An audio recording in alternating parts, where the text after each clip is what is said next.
гэтага чалавека вядомая сёння кожнаму на Беларусі.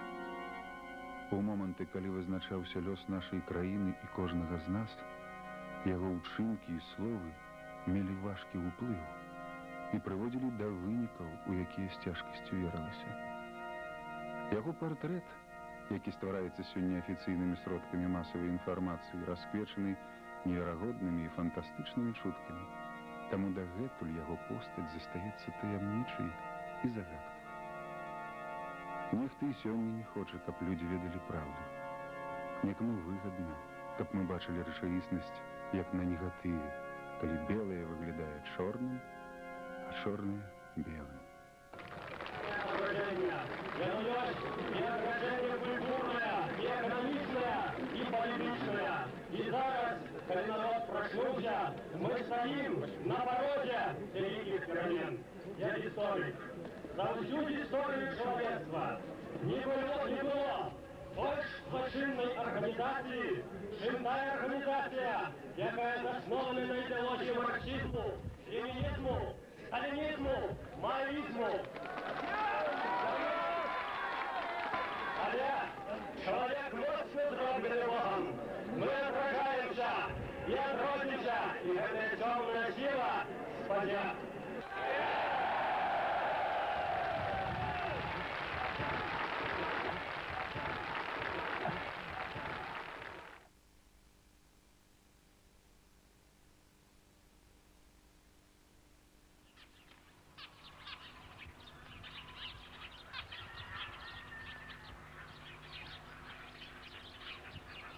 Такое ўражанне, што жыццё спынілася. Вот 32 гады праляцелі, а цяпер вот я гляджу, быццам бы не было гэтых 32 гадоў. Не ўспрымаецца час. Разумееш, жыццё кароткае. Таму вот асабліва, калі такія мясціны юнацкія прыязджаеш, што здаецца, што тут яно так і ёсць, так і засталося. Быў красавік. Мы ехалі ў мястэчка Суботнікі, што на Гародзішчы, на радзіму Зянона Пазняка. Па дарозе некалькі разоў спыняліся. Зянон выходзіў з машыны і з хваляваннем углядаўся ў мясціны, дзе прайшло яго дзяцінства. Это вёска Васілевічы, 6 кілометраў ад Суботніка. Ну, тут з этой вёскай была цікавая гісторыя. Мяне ж бальшавікі пачалі выключаць ужо з 4 класа. Я был выключен на 2 тыдні з 4 класа. За дрэнныя паводзіны і адносіны да ўлад. У 3 класе там по поводу Бога былі, значит, не адносіны. Один раз я нешта на товарища Ворошилова неправильно сказал. Одним словом, мне выключили. Вот. Але довольно несправедливо. И маці прыняла мой бок. Ну, не ў тым сэнсе, што она яўна прыняла, она мой бок не прыняла. Але яна забрала мяне з школы і адправіла ў гэтую вёску на дзядзькаванне. Тут жыў нейкі дзядзька, і яна мне забрала з мястэчка, кажа, вот і будзеш жыць тут, раз ты так себе паводзіш, раз такі дрэнны, вот будешь у гэтай вёсцы жыць і все. И меня в эту вёску, до этого дядьки, я впершиню спал под дзяругой, так сказать, все, вот. И одиная книжка, какая там была, дзіцячая, это Богдановича «Мушка-зелянушка». Взяли в этой самой библиотеке, где я потом працавал. Вот. Но я доставлял великое задовольнение этому дядьку старому, значит, читаючи ему голос Максима Богдановича «Мушку-зелянушку». Маці Зянона, Ганна Ефімовна, выбралася з Мінску на некалькі дзён раней за сына, бо баялася, што вясновы павадак затопіць хату. І цяпер Зянон непакоіўся, як яна там адна.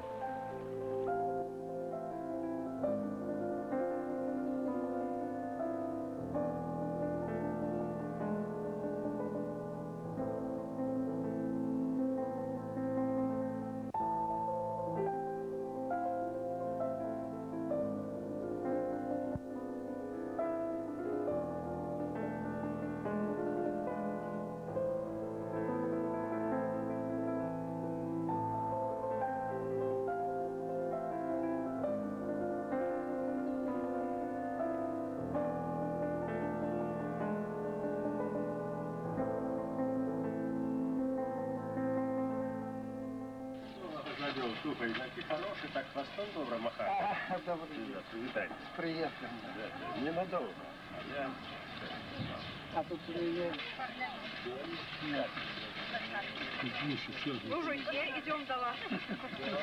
Поздравлять, поглядеть. А то мы по телевизору глядим и видим. Добрый день. Своего человека, земляка, сразу идем хоть поглядеть. Добрый день. А тут нового, там ничего нового. А теперь, ну, возьмите, к примеру, что за хозяин, если он не имеет своего рубля? Пойти в эту рублевую зону. Что-то ты за господарка, или кто-то у тебя должен просить это, ну, я не понимаю, что они там думают. Все вельми элементарно. Ну. Российская и наша мафия об'єдналися. У них свої інтереси. Тому зробили этого один жили з нафтою. Займалися реекспортом, махінації на этих самых об'єднанні грошей и так далее. Вот в чем справа. А теперь они скажут, что это дело лопнуло. Уже сказали, что будут. Як тебя зовут? Ну, скажи, дядьку, як зовут. Ну, я. Катя, вот видишь, спочатку детка, а потом Катя. Ненадолго.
О, вельмі цікавая арка. Са смальты выкладзеныя гербы, шляхты, якія мелі дачыненне да родаў мястоўскіх. І самае цікавае, што тут знаходзіцца герб Лебедь. Гэта герб роду Дунін-Марцінкевічаў.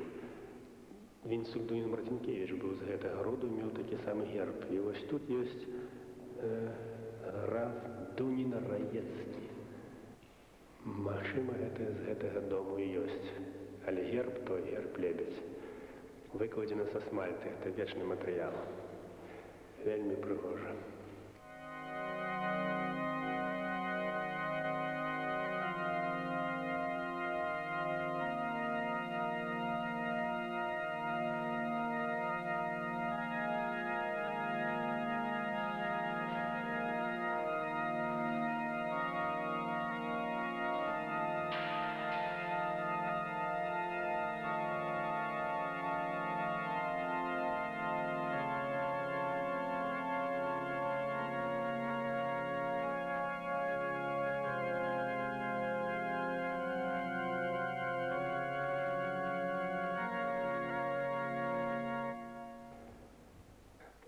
Вось у гэтым касцеле у 1944 годзе мяне і хрысцілі.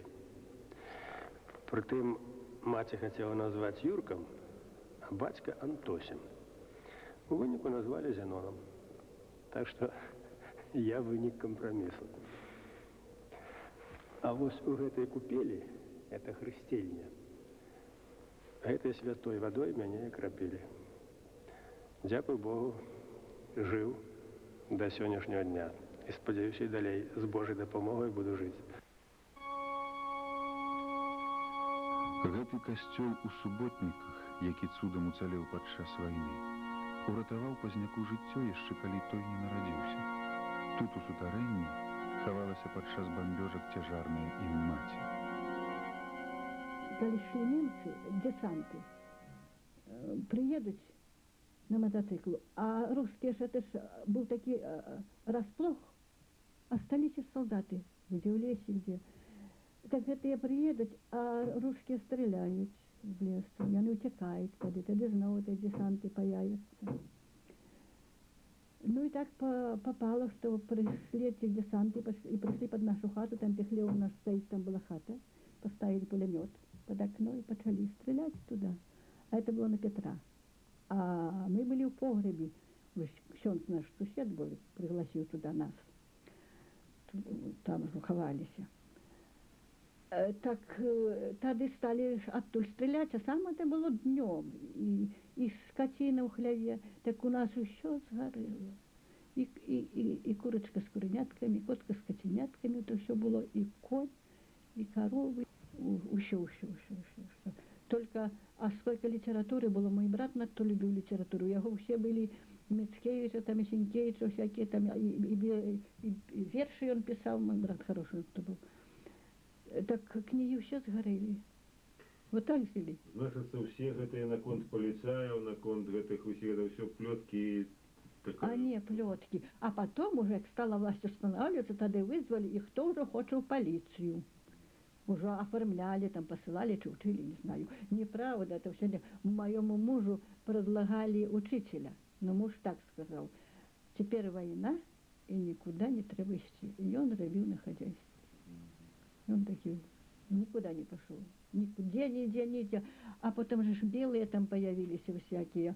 Так само он никуда. Так, как пришла советская власть, и как стали вызывать, значит, мой муж и пошел. Еще два пошли в военкомат. И дали уже им записку, а остальные все пошли в лес, никто не пошел. И их только 3 человека пошли. Как они вернулись, пришли из леса банды, сказали: посмеете пойти, будете убиты.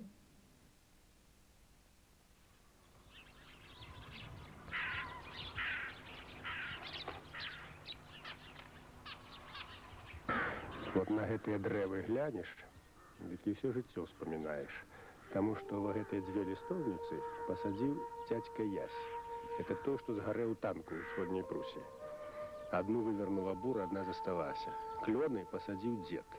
А той ясень, что за хатой, посадил мой батька, идущий на фронт. И загинул, а древо осталось. И теперь я на этой ясени гляну и батьку вспоминаю. Это великое древо. И не скажешь, а ему уже 50 годов. И оно со мной расти разом. Батька загинуў, а дрэва расце разам са мной. Так, мой равеснік гэты ясень.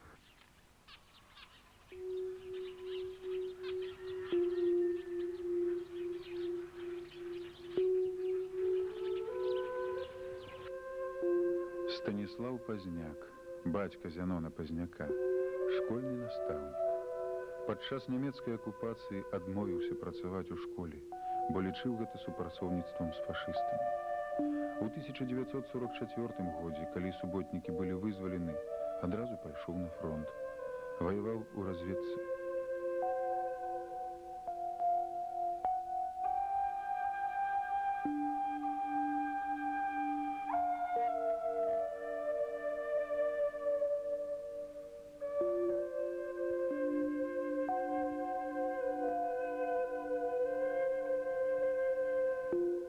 Прочитала я книжечку такую маленькую, ну, роман такий був, Кристина.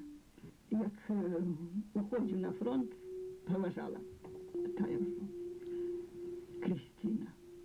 І як у житті як сталося, треба було відправляти, вже забирали мужа. І він спав, це на раніці, у 9 годин, падышоў да ложачка, і я стаю. І ён глядзіць на яго. І ён очі не адкрыў, а заплакаў через сон, загаварыў: «Тата». Яму было 5 месяцаў. 5 месяцаў яшчэ з палавінай якраз не было. Я дрогнула. Мне сразу эта Кристина стала в очах, что все. Точно так было с той Кристиной. И точно, и потом, знаете, у 9 годин тата запряг коня, еще 2 человек от нас, и мой муж, это подвозили на станцию. Вот доезжаем до костела, зазвонили звоны. Я снова дрогнула, думаю, все. Это, ну, это как книгу. Я все говорила, что книгу написали, чтобы про это все житье.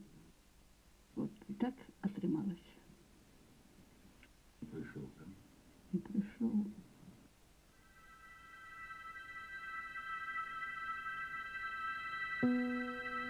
Ясь Пазняк, дядька Зянона Пазняка. Усю войну с 1941 по 1945 воевал супраць фашистаў камандзірам танка. У лютым 1945 года у баі пад горадам Маркіш-Фрытляндам ва ўсходняй Прусіі яго танк загарэўся ад прамога пападання снарада. З полымя выратаваўся увесь экіпаж, акрамя камандзіра Яся Пазняка.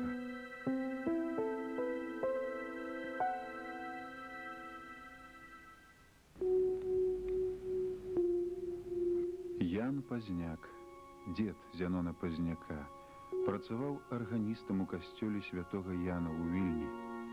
Вядомы дзеяч беларускага руху ў заходняй Беларусі ў 20-30-х годах. Быў галоўным рэдактарам газеты «Беларуская крыніца», лідарам беларускай хрысціянска-дэмакратычнай партыі, старшынёй прэзідыума беларускага народнага аб'яднання, вакол якога згуртаваліся шматлікія беларускія партыі і рухі. Усю гэтую тытанічную працу ён рабіў, як цяпер кажуць, на грамадскіх пачатках. Падвяргаўся за яе праследаваннем з боку польскіх улад, а калі ў заходнюю Беларусь увайшлі савецкія войскі, быў рэпрэсіраваны. Час і месца яго пагібелі дагэтуль невядомыя.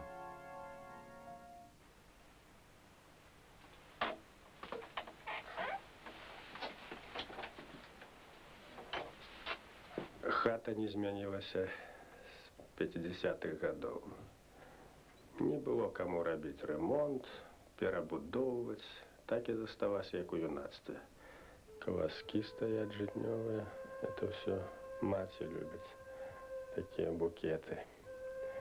Авёс, ядвэльчык, размарыннік з рамонкамі і божымі слёзкамі.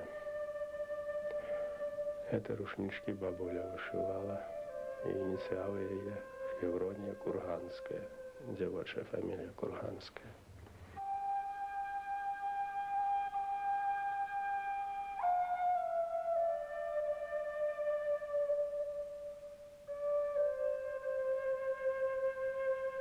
А тут бабуля и дед молодые, а сверху образ, коли батька с матерью женился, то бабуля Мария Адамовна подаровала. Символичный образ. И вокны тыя, и тое, что за вокнами. На вольсе насупраць было гнездо буслиное. И вот у мае, калі цвіце листоўніца под окном, отчиняешь в окно на ўсход, на лес, был сосновый бор за речкой. Узыходит солнце, заливаются шпаки и клякоча бусел. Незвычайно, это некий рай. Теперь это можно только уявить у поэзии.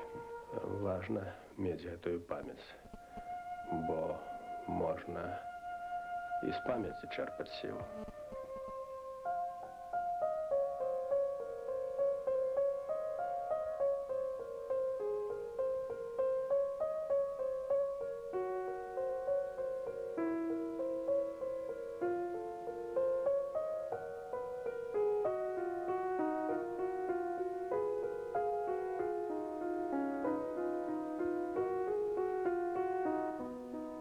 дзяцінства, маладосць, пазнанне сябе і пошукі свайго месца ў жыцці, юнацкія захапленні, кнігі і спорт, астраномія і радыётэхніка, фатаграфія і тэатр.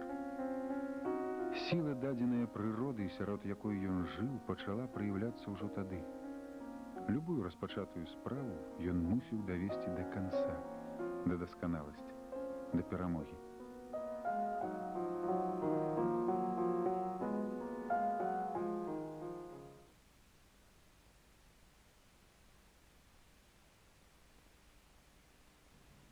Я могу сказать, чему я тогда ему завидовал даже в какой-то степени. Это было огромное трудолюбие. Вот если он за что-то брался, он доводил это дело до конца. Вот если он захотел научиться хорошо фотографировать, он сказал: я буду мастером. Я думаю, я как-то, да откуда ты, что там, надо же иметь аппаратуру, надо же иметь. Нет, он сказал, я буду делать хорошие снимки. Потом я видел у него действительно потрясающие снимки. Потом, я могу сказать, по тем временам, когда мы как бы делились пищей, я понимал, что он меня никогда не обманывает. И я его тоже, и у нас были как бы такие честные, бескорыстные отношения. И потом, я могу сказать, в то время, вот, ну как бы, может быть, я сейчас понимаю, да и тогда, наверное, было понятно, у него какая-то была по тем временам, по-хорошему, ну как-то мы даже с ним спорили на эту тему. Я говорю, ну вот, наверное, и Венера Милоская из Беларуси. Как бы у него все время говорил, ну это же, вот это, братки, это было в Беларуси. И вот это тоже в Беларуси. И мы немножко как бы в противовес это говорим, ну так что, и Венера Милоская может быть из Беларуси. Ну он в шутку тоже говорил, может быть, может быть. Вот какое-то отношение к Беларуси именно было такое, как стране, где, ну, как бы был некий такой ренессанс, и он этим гордился. Мы этого не очень как бы понимали, может быть, даже ну, не всегда соглашались с этим.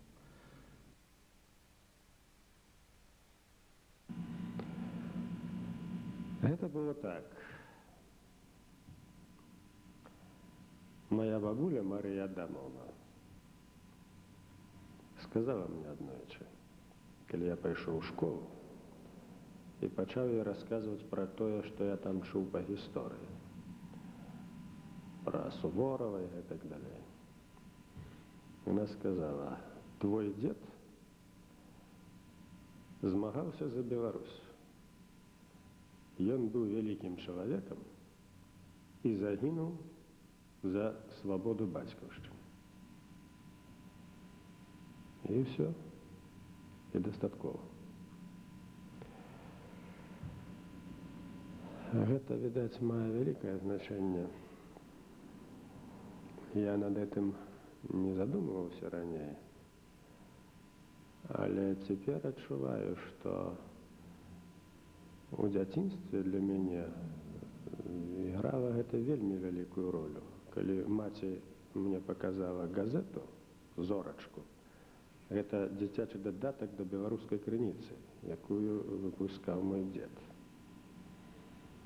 І кажа, вось бачыш, гэтую газету выпісваў твой бацька, твой дзядзька, а тут яго вершы майго дзядзькі Ясі, які ў танку згарэў.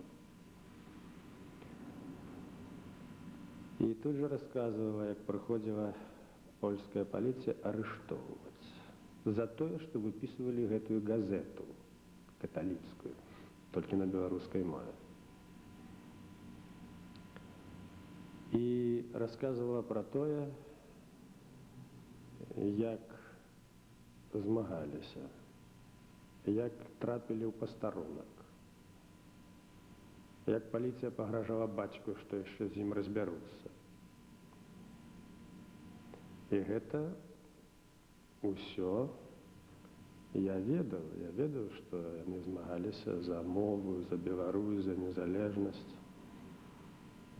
Ну, а калі я гэта ведаў, то рабіць па-іншаму было немагчыма, таму што сумленне гэта не дазваляла. Так што прыклад, ён, відаць, у дзяцінстве сыграў ролю, бо я лічу себе шчаслівым чалавекам. Я за жыццё не ведаў пераацэнак, як некаторыя людзі, якія трапілі пад прэс камуністычнай ідэалогіі адукацыі. Ім у старасці прыходзіцца усё перадумаць наадварот. А гэта вельмі цяжка. Все ж таки многие отдали жыццё служению фальшивым ідэям. Яны успрынялі як істину, а істина аказалася несправедливой. Так вось я ўдзячны лёсу і маёй маці, і маёй бабулі, і што так жыццё склалася, што я з дзяцінства ведаў, што такое камуністы, камунізм, что такое батьківщина, мова, культура, релігія. І у мене переоцінок не було. І, може бути, навіть мені тяжко зрозуміти некоторих людей, які вимушені це робити, але я їх не осуджаю.